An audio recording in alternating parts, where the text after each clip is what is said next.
এখানে প্রশ্নে বলা হয়েছে 32 divided by 64 to the power x is equal to 8 হলে এক্স এর মান কত। তো এটা আসলে আমরা যেভাবে করব, আমরা হচ্ছে 64 টু দি পাওয়ার এক্স এটাকে যদি আমরা ডান পাশে নিয়ে যাই আর 8কে যদি আমরা ভাগ আকারে বাম পাশে নিয়ে আসি, তাহলে জিনিসটা এরকম দাঁড়ায় যে 32 divided by 8 is equal to 64 to the power x.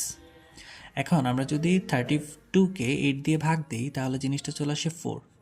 অর্থাৎ এখান থেকে লিখতে পাচ্ছি যে 4 ইজ ইকাল টু, এখন 64কে আপনি চাইলে হচ্ছে 4 কিউব লিখতে পারেন, তার উপর পাওয়ার হচ্ছে এক্স। আমরা জানি পাওয়ারের উপর পাওয়ার থাকলে পাওয়ার পাওয়ার আসলে গুণ হয়ে যায়, অর্থাৎ এখানে 4 টু দি পাওয়ার 3 তার উপর পাওয়ার হচ্ছে এক্স। তো এখানে 3 আর এক্স গুণ হয়ে গিয়ে 4 টু দি পাওয়ার 3x চলে আসবে। এবং এখান থেকে দুই পাশের বেসটা সমান করে ফেলেছি, আর এখানে 4 বলতে 4 টু দি পাওয়ার 1।